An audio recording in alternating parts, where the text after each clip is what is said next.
Hi, I'm Bianca Coker from Region 10, and in this video we're going to look at one of the new math standards in 6th grade. This standard is from the Expressions, Equations, and Relationships strand. 6.6a states that the student applies mathematical process standards to use multiple representations to describe algebraic relationships. The student is expected to identify independent and dependent quantities from tables and graphs. Now, if you're a 6th grade teacher and you haven't taught algebra in a while or been in an algebra classroom, this might be a little bit scary, but it's really a lot more simple than you might think. When we talk about these two quantities, independent and dependent variables, we want to introduce that vocabulary to our students, but they've been using it for a while. One way I've introduced it with my students is looking at just a dictionary and seeing what they say about independent and dependent in the dictionary. We would go to the shelf and take our little Merriam-Webster dictionary off the shelf and have a student look it up.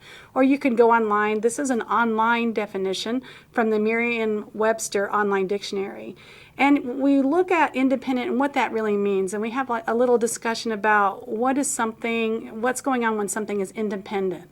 It means that it isn't really affected by something else. It just kind of goes on its own way. And we talk about even how a student isn't really independent of their parents. They're dependent on their parents for food and shelter and money, iPods, iPhones, whatever. So we talk a little bit about what independent means. And then you can actually look up a definition of the independent variable.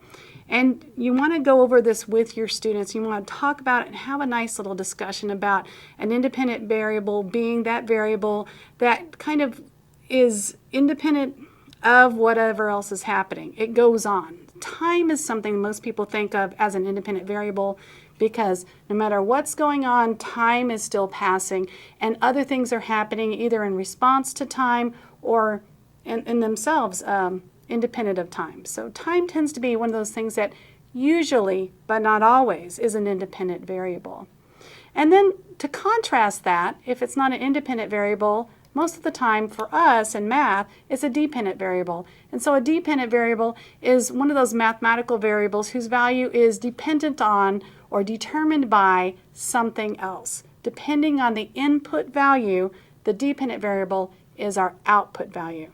So we'll come up with some sort of definition, and I would actually suggest that you talk with your students and together as a class you make a definition for these two things. But you might end up with something like an independent variable is a mathematical variable that is independent of other variables in an expression or a function and whose value determines one or more of the other values of variables. And those other variables or values that it determines are those dependent quantities or variables. And then we'll go into dependent, which is a mathematical variables whose value is determined by one or more other variables in the function. So, what does that all mean?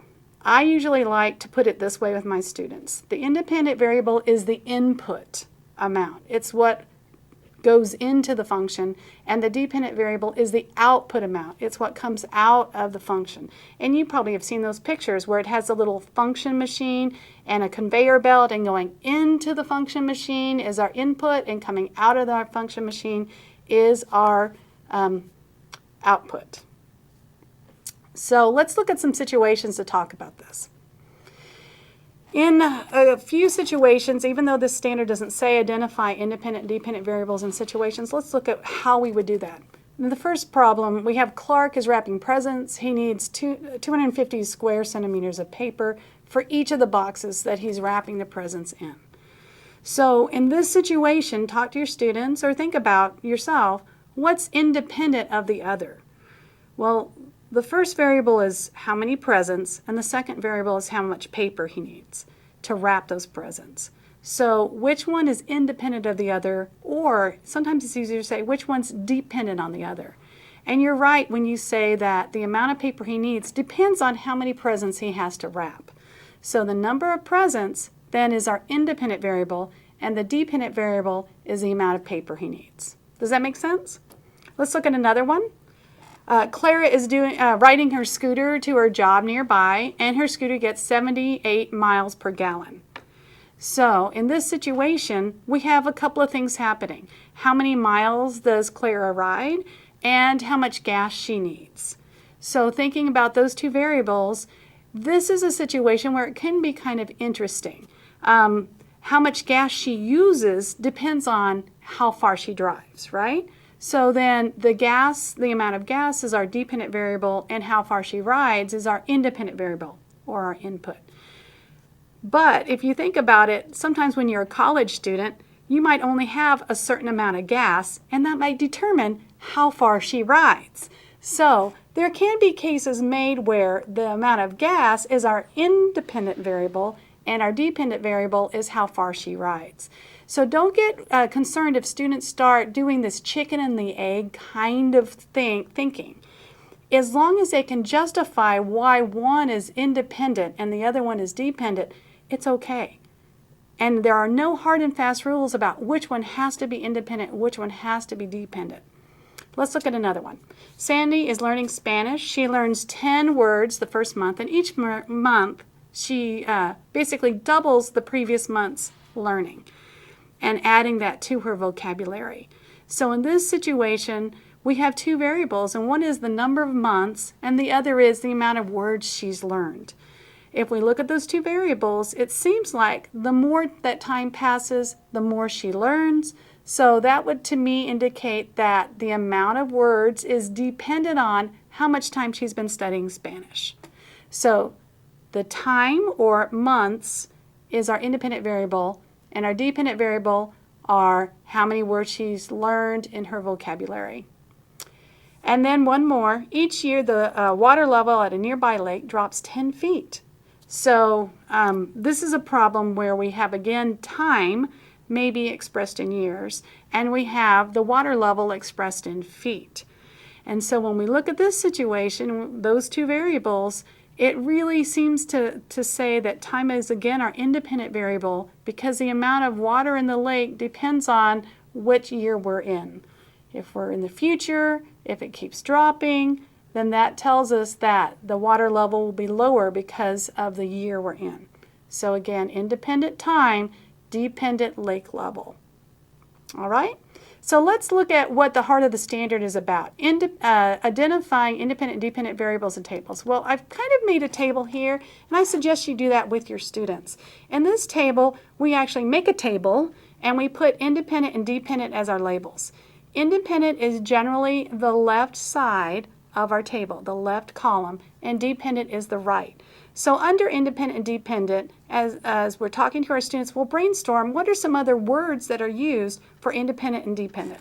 So one word would be, again, that input-output statement. Independent is input, and dependent is our output, and those kind of go together. And also, hopefully your students will remember their science class they had 15 minutes ago, and they will know that in science, the independent variable is called the manipulated variable, and the dependent variable is called the responding variable. So you have the thing you manipulate, and then the answer, that, or the output, is our responding variable. And of course, our good old X and Y. X is the input, Y is the output. I almost never have seen it reversed, so generally that's true. And then the next one, where we have X as our input, but F of X is our output. That's function notation. That's what they mean by function notation. And you say it F of X. And that just replaces our Y, but that's for another video. So here's a little table that I would hang up in my classroom where students can know that if they see something, they would know whether or not it's independent or dependent. And it also reinforces that idea that the independent variable is our first column we come to, or the leftmost column. So looking at the present process of wrapping presents that Clark was doing, if we have a table like this where he said 0 presents wrapped, 250 square centimeters of paper for 0 presents, then the amount of paper he needs is 0. And if he wraps 1 present, he needs 250 centimeters of paper, 2 presents, 500 square centimeters of paper, and so on. So in this table, you will find the independent variable always on the left, and the dependent variable shows up always on the right. Let's look at one more. Here's our table for the scooter rider, for Clara. If she goes 0 miles, she's used 0 gas. 1 mile, she's 1/78 of a gallon of gas. That's pretty impressive. So let's jump up. If she drives 78 miles, then she will have used 1 gallon of gas. So here's the table that describes Clara's ride. The independent variable, remember, are the number of miles she's ridden, so that goes on the left, and the amount of gas she uses is the dependent variable, so that goes on the right. So in general, if we have a vertical table, the independent variable goes on the left and the dependent variable goes on the right. Now, because of space, a lot of times you'll see questions in tests and whatnot that are printed horizontally. We always hate that. In fact, I actually tell my students, just write it vertically if you can't see things horizontally. But if it's a horizontal table, then the independent quantity is always the top row and the bottom row is the dependent quantity. All right? It's just that simple. That's where we find our independent and dependent quantities in tables. Now let's look at some graphs. Here's the table for Sandy learning Spanish. Each month she learns double the number of words she learned the month before. So in this table we have the month, we have the words she learned, and then the total number of words she learned. So our independent variable, remember, was the time or the month. Our dependent variable, or the thing that depends on time, is how many words she's learned. So that goes in our left column, our right column. When we graph that data, we get a graph that looks something like this. Now it's okay that it's not linear. That's okay. Functions don't have to be linear. That's why we look at a special class of functions called linear functions. So it's okay if it's not linear. But we still have our independent variable, and notice that it shows up on the horizontal axis. The horizontal axis in a graph is always your independent variable. And I almost never say that word in math, but let's say it again. The horizontal axis is always our independent variable. And then that makes our vertical axis always our dependent variable. Okay, let's try another one. Looking at this problem where we had our lake levels and the years. In 2000, the lake level was 503 feet, 2005, 490, and so on. Look at that graph. Remember that our independent variable here is the year, and our lake level is our dependent variable.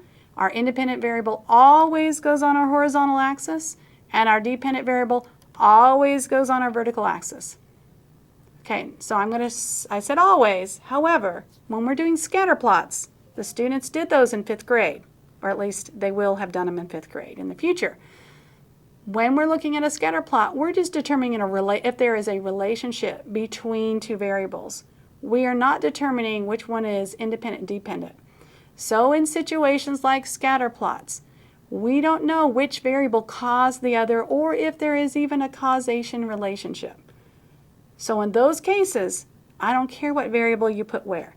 But if we're doing functions, if we're doing the kinds of things that we typically do in our algebra sections of mathematics, we have our independent variable always on our horizontal axis and our dependent variable always on our vertical axis, whether or not they're called X and Y.